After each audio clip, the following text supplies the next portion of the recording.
Maybe Shalini cannot see me, and so is it okay, or you want me to sit there and talk? Why don't you come over here? It will be easier. Good evening, Dr. Chandrasekhar and my colleagues on the dais. It reminds me of a private screening of a film which I had at some point of time at Bombay in a theatre, where 4 of us were there with the film's director and producer, and had a excellent viewing of the film, and having got used to in any case Skyping quite regularly, where you talk to a wall normally, or maybe an electronic screen. We are quite used to this, but I need to say that to listen to Dr. Chandrasekhar, or to get his appointment, or maybe getting him for a speech to be delivered in a institute or a company, I know how much it's difficult. And Devang, I know I had 2 experiences of inviting him to Pune, and how difficult was it to get his day to get him to come and speak to my people. And of course there we were totally full and it's overflowing. So it's equivalent to a private screening of a film all of you are getting. So I need to congratulate you for getting this kind of an opportunity to start with. I don't have a presentation, but certainly to talk from the side of the industry, we are not normally very honest to admit our mistakes, because we have to be over projecting what we are not, so that we are able to be creating a brand for organization. So I'll start on with an apology to say that Indian industry did not do the right thing in terms of research and development for a very long period, and if the industry academia participation did not go very well for a very long period, the blame is not for the academia or to the government, it is the industry, and I don't have any objection of admitting it standing over here. Because I started working in a technology oriented company 32 years back, and we had an R&D division, and we told a lie to the world that we were doing research. Thermax did not do any research for a fairly long period. We did development. We bought technology and we developed it for Indian purposes. And I don't think there is any companies, barring maybe I would say pharma industry, which can take the claim. That too, it is a reverse engineering predominantly. They didn't create a molecule on their own. Maybe somebody started doing that way. So we are at a very nascent state of R&D in this country. Development we are very good at, but not research.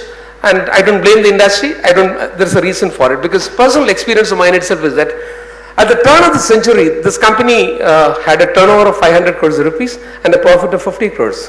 Where would I go for, how can I do R&D? Because my equity shareholding is 23.5 crores rupees. If I have to pay dividend, what is left over for R&D?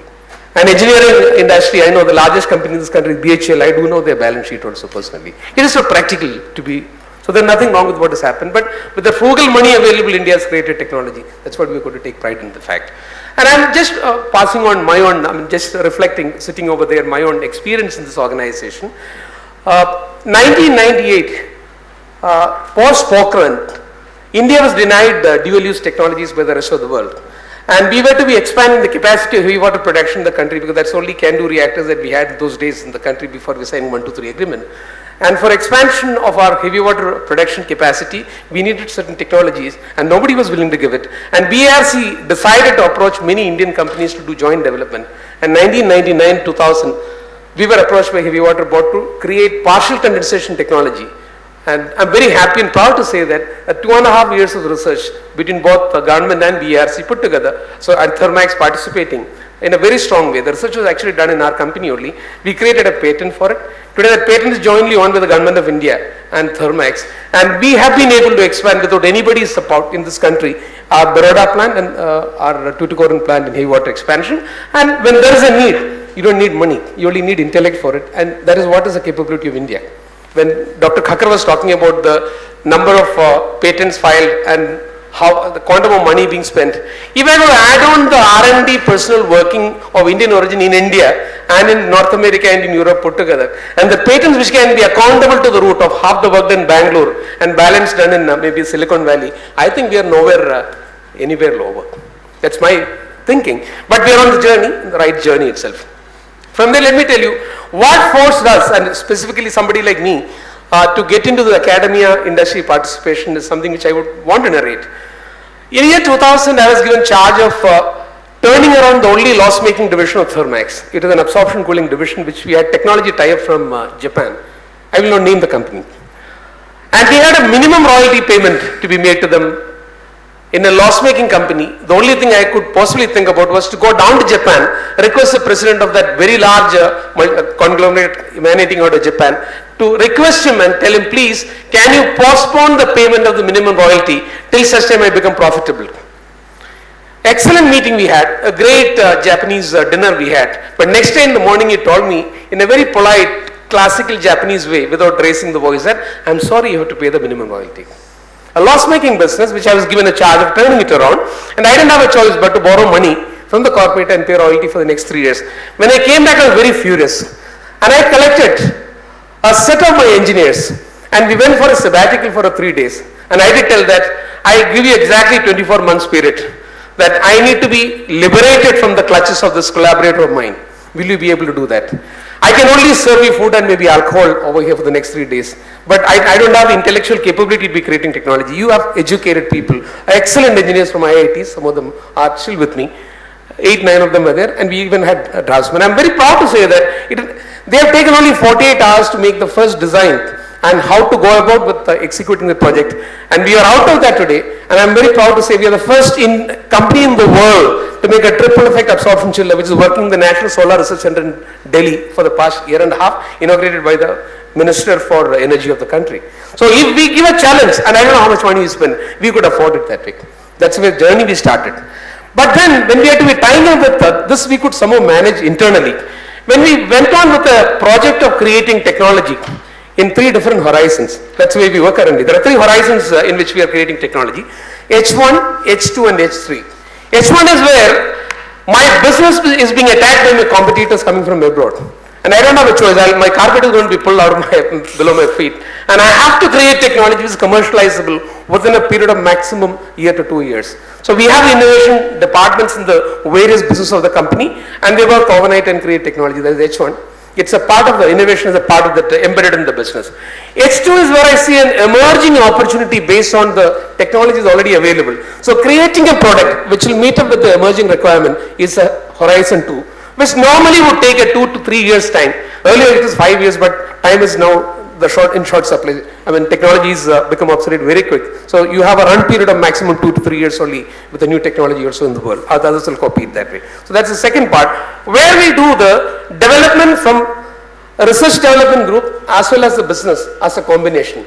Knowledge is resting with or technology or intellect is resting with the innovation group or a research group, whereas the market information and the product facets are remaining with the business. It's a combination of them. They do that way. Normally a 3-year period is done. And the last one is horizon 3, is a blue sky, where you are creating a viable opportunity. There is nothing that is visible today. There is no need. There is no unsatiated need today remaining. But you are able to perspect that if you were to come with this kind of a solution, in the human development index path of the world, human beings will consume it. So can you create a viable option for something of the kind? We are working on 4 projects right now. The oldest being started in 2004. 11 years are over. Till 3 years back, the product that we were anticipating was 13x bigger than what the market could afford in size and price. In 3 years, Indians have created it up to 3x. So I am believing that in the next 4 to 5 years time, it will come to maybe less than 2x, and at least there will be a section of the niche market which will start picking it up. So that's how we were constructing it. But while I was starting this particular journey, for the first one, which I am still continuing for the 13th year, I needed to be in touch with, it's a very, very specialized technology. I will not reveal it right now to talk about because we've been working on the past 11, 12 years time. I realized there is only one place in this country where the same research is going on, that is Banaras Hindu University. And Dr. R. N. Srivastava was the person who was managing it. I flew down along with Dr. Bede, who was that time the ex-UGC chairman. And eventually I had to lift him over there because he was almost 80 years of age to go to Banaras because I didn't know how to deal with him. And despite his trial and the then DSC secretary, Dr. Amurthy, we were unable to lift it up beyond an MOU level. Then recognition came to me that where are we going wrong as an industry in terms of with academia and the government, how we are unable to be interacting. I recognize that what I speak as a language is commercial, not from the podium. Podium we speak a very attractive language. When we sit in one-on-one meeting, all of us talk commercial language. That is not understood by the academia. Not even by the government also. In fact, you hate commerce, I know that. And we love it, that's the only thing that we know. So we had to be creating a different kind of a setup in an organization. The first thing I've done is that I've invited somebody from the government and Path Academia to come and join us, head of R&D of our company, Dr. R.R. Sonde, who was actually an IIT product and was working with the Heavy Water Board for a very long period. And later he was director R&D for NTPC, and I'm sure there was a lot of money with him, but no challenge for him. I could give him a lot of challenge, plus money also as a private industry. We revamped our entire R&D and we called it RTIC, Research Technology Innovation, because technology alone is not innovation. Innovation can be in processes, can be also in product and in technology, all put together. We have created centers of excellence, Dr. Devang was talking about, what is dear to us and what is very close to us. Like combustion engineering, heat and mass transfer, separation technology, solar now, put together we created. With whatever, my dream is to create 11 of them. I've been able to succeed up to 6 so far. And balance 5 as I'm generating money. Today at the size of a 6,000 crore and a 600 crore profit, I can afford to be telling I'm spending money on R&D and I can do R&D. With he coming in, the language changed. And when you have a COE, the head of COE is not an engineer anymore. And I want to be admitting standing over here, R&D was managed by engineers earlier. I'm not trying to say engineers can't do R&D. You need scientists. Well, fundamentally, what is business all about? Business starts with science. Science creates technology. Technology creates commerce. Commerce creates economy. Economy creates politics. One is the creation of wealth, other one is the distribution of wealth. Now what India knows is, if there is a technology available, we are experts in creating commerce out of that. Absolutely. But what we lack today is a connectivity between technology and science. And technology is managed by, sorry to say, companies today and taught by academia. Once that marriage happens between technology and the commerce portion, then next area is science. And I'm again sorry to say that in my engineering, nor in my schooling up to 12th standard, I have learned or used an equation written by an Indian. It's all done by somebody else. Because maybe C.V. Raman's equation was not taught to me in the engineering college, let us say that. For a moment, I'm not negating that. At least in the area that I do belong to, engineering, certainly we have not created. And why did we not create also? We got to take that stock of it. Is it that Indians are not good for science? No. We forget always one factor, that how it happened to the country. We are a great country, excellent in terms of simple living, high thinking. Global economy, 1/3, 33% of the global GDP was provided by India for a period of 1,200 years. One invention, gunpowder, did us in. Then came through the Khyber Pass, people who possibly plundered our wealth. Somebody remained over here, created a diverse society, which is what is needed in the country. Because to be a good thinker, you're going to be having diversity. We'll have to live in a diversity which will create your ability to be thinking better. That's what we are. But what really went wrong is, for 200 years, when we were fighting for our independence, is a time when the world has gone virtually vertical up, because it started off with an invention by a stupid guy by the name of James Watt, steam engine. It happened in 1780s. Followed by that is immediately the IC engine invention, where the rate of growth of industrialization and pace of action in the entire world changed. And between 1780 till 1947, I don't think there was any sign in this country. And the world has gone ahead of you. That lost 200 years is what India is going to be regaining in science. And we are going to be creating that science. And I am very happy. And in that, government alone can't do. They can fund also. You can only give the seed funding. If something like in a farm, seed can be given by the government for science also and technology also. The balance, the farmers are the industry. We have to cultivate. We are going to farm. So incorporating the industry more and more into this kind of a collaborative attitude is what is going to be creating. And the chain has got to be science, technology and commerce. Then we escape for it. You can't have only two of them happening. And I'm very, very happy that I don't know whether my predecessor knew Dr. Devang Thakur or his predecessor. But today I'm very proud to say that at least 4 IIT directors are personally known to me. We do interact. My company today does 11 more research activities with IIT Bombay, Chennai, Delhi. Of course, with some of the international universities also, we do with Florida University, Fraunhofer Institute. Within whatever is a frugal budget available, we are able to be working with academia. And whatever is the innovation done by my company, I give the full credit to the academy of this country, including your organization. And I have a dream because of the fact that the institutions of the country are increasing because we need more and more IITs. I don't get really worried about today. Somebody was mentioning that 10 more IITs are passed by the cabinet today. It looks like where are we heading for? We need it. Don't worry about that. Because you will still remain MIT equivalent of India. There are others who can be the other colleges. But we need a lot more because we don't have time available right now. In the next maybe 30 to 40 years, the graph you showed, Dr. Kakar, is something which we'll have to overtake China in patents. We need to do that. So we started it only in 2006, 2008 is the time when Dr. joined. I didn't have a single patent. Very proud to say we have exceeded 100 numbers.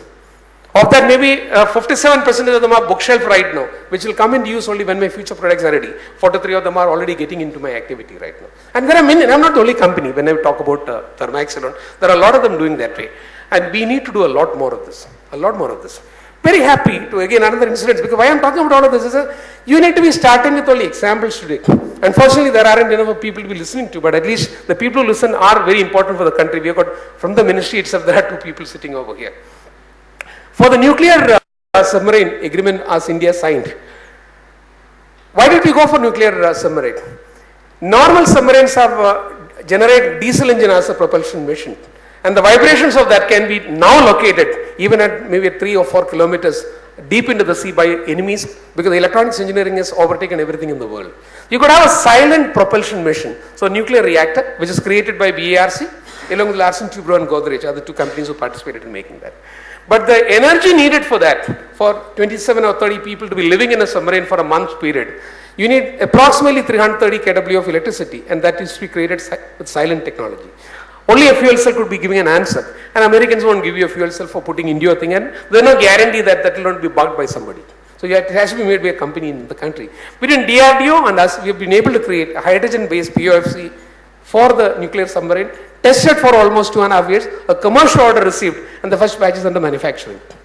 Now the same thing is going to go to now our frontier areas, where we are face to face with our enemy. Where in any case, today you don't know how your brigades in Jammu and Kashmir or maybe in the northeastern sector, how electricity is provided to them. It is by lifting diesel by helicopter and running generating sets over there. It's the condition that they are living in. And that is something very dangerous. Not because helicopters are going there. Gensets you cannot make in such a way that any super attenuation that you do, it will still create some amount of decibel that can be detected. So there are missiles which are directed towards wherever your locations are. And if you're going to be escaping out of that, you may have to go for silent electricity generation, whatever may be the cost for the security of the country. We don't know what is the kind, why? If you look at how technology got developed in North America or in developed world is purely through defense. The highest level, cutting level of application of engineering gets developed only through defense or energy. Then you disseminate it to various parts of the business and industry. So that is an area that we need to be, and we can't afford to depend upon somebody. So on behalf of the industry, let me say that through CII, we are taking a lot of activities. That's why Shalini, we need to be congratulating you because you had been single-handedly managing it on behalf of CII. The way we had been doing the Prime Minister's Apex, the doctoral fellowship program, AICT jury programs, there are many more that we are currently doing. Industry participation in the localized area because you need to have a connectivity with the industry. So I know that you are also wanting that connectivity to be built. How do you build it is a question. You are spread everywhere, government is spread everywhere, education institutions are everywhere. Industry is there, but you can't have a one-on-one connection. So an association is needed and CI is taking the lead. We are well spread in every state of the country, and in each state we have got councils. Each city we are developing councils. That is where we will enable that tie-up and networking, and we go to work together. And whatever is our ambitions of lost 200 years of India to be regained and to become the number one, I am very confident about. There is no way Confucian thinking can create a technology which can be outsmarted by somebody like us who had the ability and who will have the ability. And I am repeating that way. I am very familiar with the technology development path which is supported by PIOs in North America. Some of them are coming back to India. There will be a day that we are going to dream that they don't have to go out of India, and they will create the technology for India, and we will overtake everybody one day, not too far away, and let's work towards that. Thanks a lot for giving me this opportunity.